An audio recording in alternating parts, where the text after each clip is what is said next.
Aposentadorias do Estado vão passar por auditoria do Rio Previdência. Comissão Especial da Baía de Guanabara apresenta relatório final com mais de 60 propostas para despoluição. O Jornal da Alerj começa agora.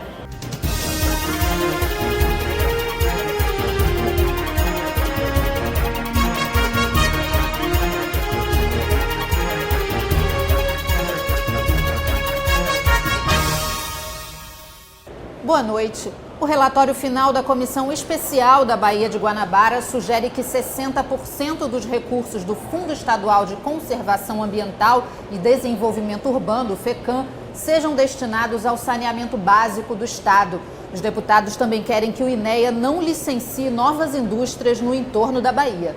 O documento foi elaborado com dados de 9 audiências públicas, 3 visitas técnicas e 4 reuniões ordinárias. São cerca de 250 páginas que contêm as principais ameaças de degradação da área, 63 recomendações de melhorias nas ações de preservação, além de 9 projetos de lei em regime de urgência. Um deles é o que destina recursos do FECAM para o saneamento básico. Eu acho que esse projeto de lei traz justamente isso, a garantia de que o recurso que é aplicado, ele retorne realmente com ações concretas dentro da área de saneamento, ou seja, ou dentro da área ambiental. Porque se os recursos, eles têm ações e que vai para lá no fundo da União, no fundo do Estado, ele acaba não revertendo. Então, se você tem um projeto de lei que garanta que o recurso realmente vá até as suas ações, então você não tem gasto com outras coisas que também são emergenciais, mas se aquele fundo foi aplicado para ali, a gente não vê melhorias concretas porque o fundo não retorna. O aumento de 331% no número de embarcações no cais do Porto é outro problema relatado no documento.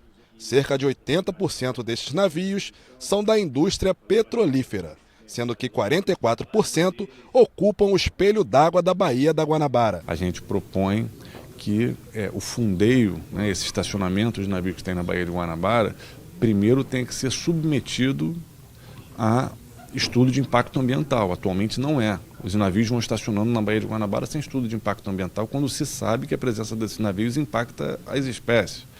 E, por outro lado, tem que pagar uma taxa de fiscalização ambiental, porque a presença é crescente. Já são dezenas de navios, já querem que cheguem a centenas.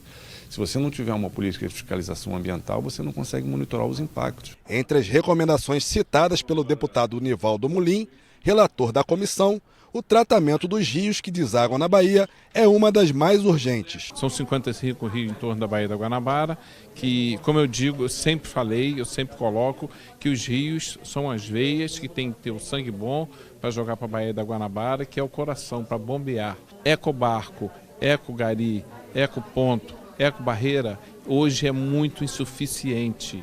Não vamos conseguir atingir o objetivo. Cópias do relatório final vão ser distribuídas para órgãos ambientais estaduais e federais.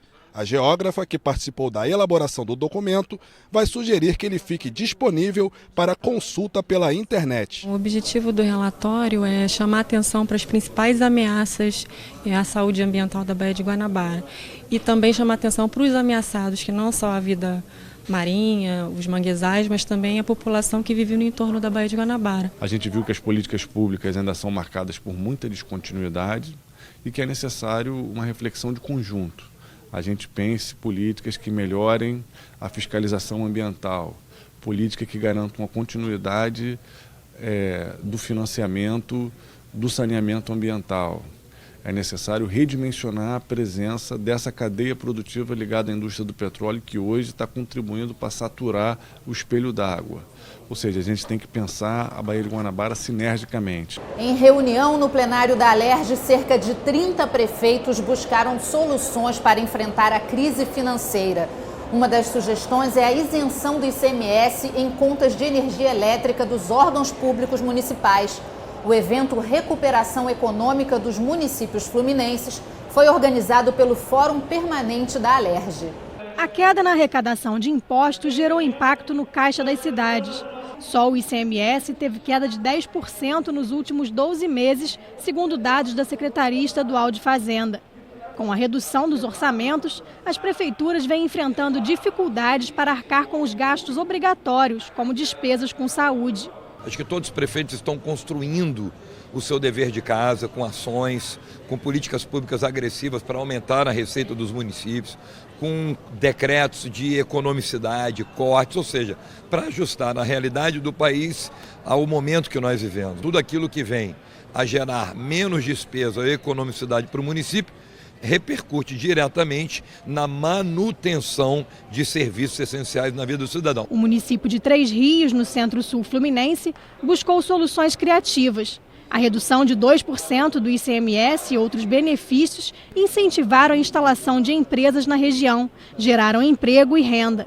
Mesmo assim, com a ausência de repasses do Estado, a Prefeitura busca saídas urgentes para manter serviços essenciais. Em 7 anos e meio, o município de Três Rios se destacou como o município empreendedor do Brasil.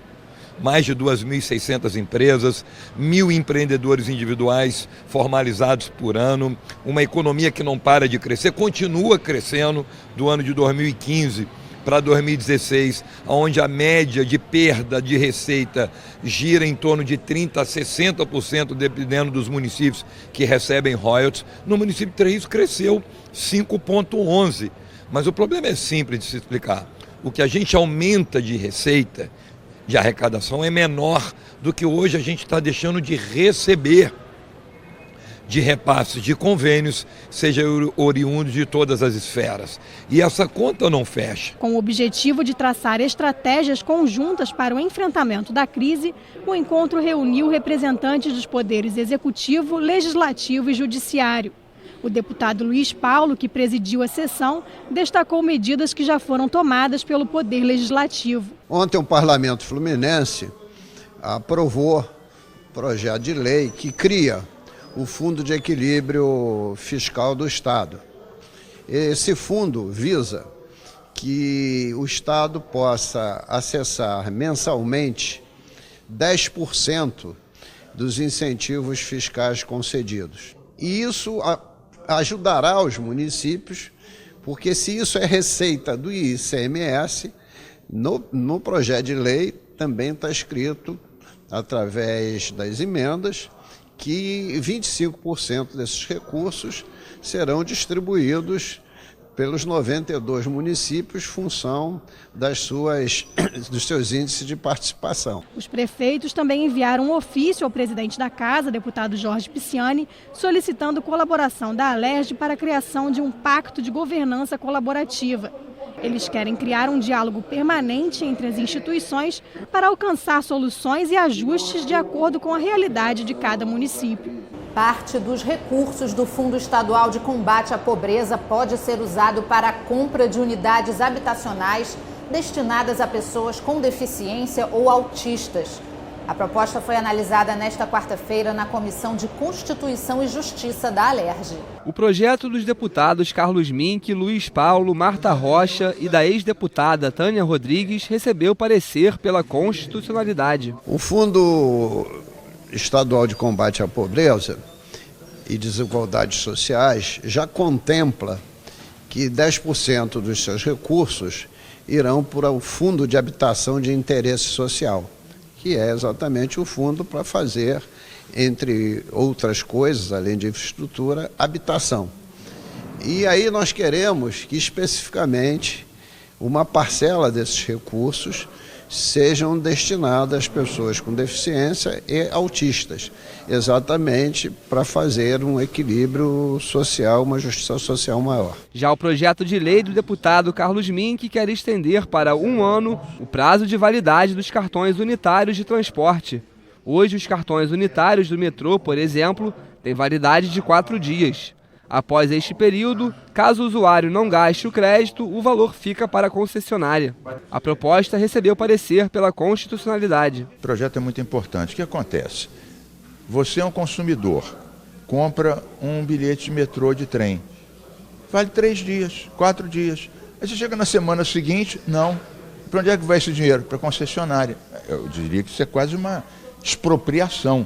Então a gente está estendendo isso por 1 ano. A agência reguladora determinou ao metrô que estendesse, está em negociação. Mas com uma lei, o usuário desses transportes não será mais desapropriado do seu rico dinheirinho que pagou por uma passagem e 4 dias depois já não lhe pertence mais. O que é isso? Outros projetos receberam parecer favorável na comissão. Entre eles, a proposta do deputado Nivaldo Mulim, que obriga empresas públicas e privadas que atuam na área do saneamento básico a vacinarem todos os trabalhadores contra a hepatite A. E o projeto de lei do deputado Zito, que inclui nos exames obrigatórios para gestantes e recém-nascidos o da síndrome de Martin-Bell, também conhecida como síndrome do X frágil, que pode causar deficiência mental ou autismo.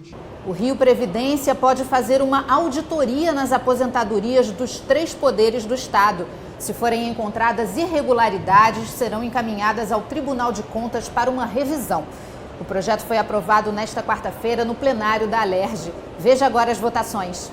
Na sessão plenária desta quarta-feira, os parlamentares aprovaram mensagem do Ministério Público que garante a licença paternidade de 30 dias para os servidores. O texto também prevê o mesmo tempo de licença em caso de adoção. Analisada ainda a proposta do deputado Luiz Paulo, que cria o Fundo Único de Previdência Social do Estado. O objetivo é que o Rio Previdência tenha acesso aos dados relativos à aposentadoria e outros benefícios pagos aos inativos de todos os poderes, autarquias, fundações, empresas públicas e sociedades de economia mista. O Tribunal de Contas poderá disponibilizar funcionários para ajudar na auditoria. A proposta foi aprovada. Nós queremos, por lei, delegar ao Rio Previdência a competência formal dele poder auditar todas as aposentadorias do Estado, de todos os poderes, o Executivo, Legislativo, Judiciário, Ministério Público, Defensoria, Tribunal de Contas, de todos. Aí, se encontrar cálculo errado, ele encaminha a quem constitucionalmente homologa a aposentadoria, que é o Tribunal de Contas do Estado, que faz nova verificação. E evidente, se o Tribunal de Contas verificar que o Rio Previdência tem razão, corrige a distorção que houver. Os deputados Luiz Paulo e Samuel Malafaia também querem regulamentar o reaproveitamento de água da chuva e o reuso de água de torneiras e máquinas de lavar roupa. A ideia é que as novas construções, acima de 500 metros quadrados de área impermeável, tenham sistema de capacitação e armazenamento de água. A matéria aprovada segue para a sanção ou veto do governador. A reservação dessa água é feita de acordo com o tamanho do empreendimento. Vai reservar, passou, joga, descarta para a rede de esgoto. Não passou, dependendo do tamanho do empreendimento, vão ter que ser recicladas e utilizadas para descarga, principalmente, e para esses fins como regar planta, lavar pátio, entendeu? Depois de um ligeiro tratamento dessas águas que hoje são jogadas fora na rede pluvial. Os deputados Conte Bittencourt e Marcelo Freixo querem ampliar o Parque Estadual da Serra da Tiririca. A ideia é incluir as ilhas Pai, Mãe e Filha, que são um prolongamento do Morro das Andorinhas. A proposta foi aprovada e segue para a análise do governador. O Parque da Serra da Tiririca foi uma conquista num amplo debate que nós fizemos aqui no ano 2007, 2008. Eu já era deputado aqui nessa época. A gente fez emendas importantes, como por exemplo a do Morro das Andorinhas, onde tem uma comunidade tradicional que foi mantida ali, porque a gente quer a preservação ambiental, mas quer também a preservação social, cultural, e uma coisa está atrelada à outra. Hoje, se o Morro das Andorinhas é bem conservado, tem que agradecer aquela população tradicional que manteve e conseguiu preservar.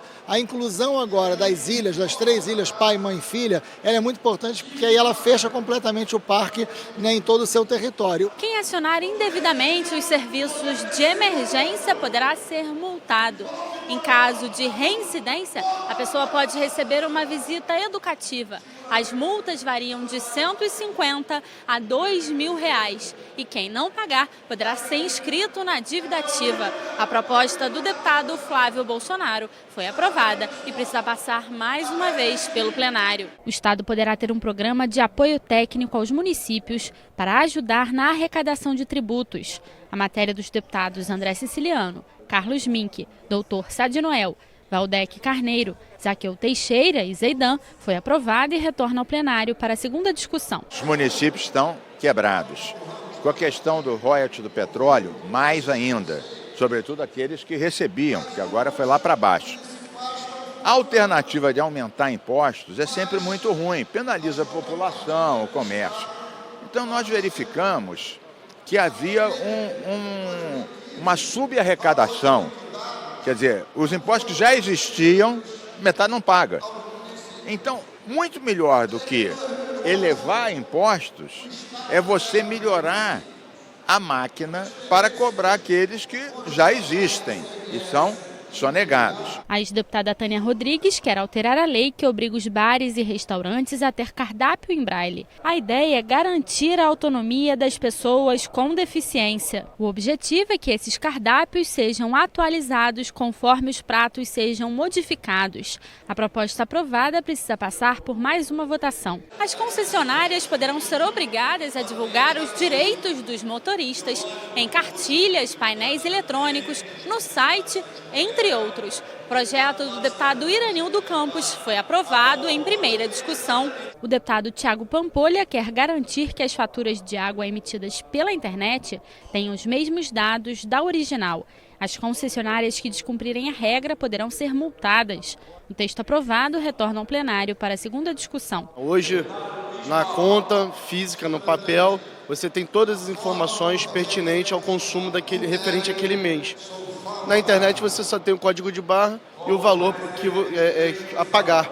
E muitas vezes o consumidor ele pega aquele papel e perde, e depois ele tem dificuldade de poder analisar o que realmente foi gasto, o que realmente está certo, o que está errado, e poder até reclamar. O deputado Dionísio Lins quer regulamentar o funcionamento de empresas especializadas no controle de vetores e pragas urbanas.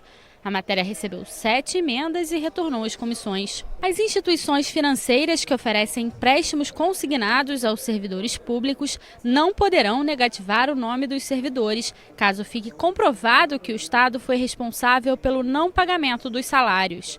Os contratos em vigor deverão ser alterados para garantir esse direito aos funcionários públicos.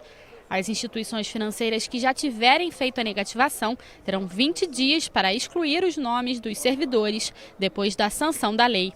A proposta do deputado Edson Albertassi foi aprovada e retorna ao plenário para mais uma votação. Este foi o Jornal da Alerj. Confira nossa programação também pelo site e pelas redes sociais.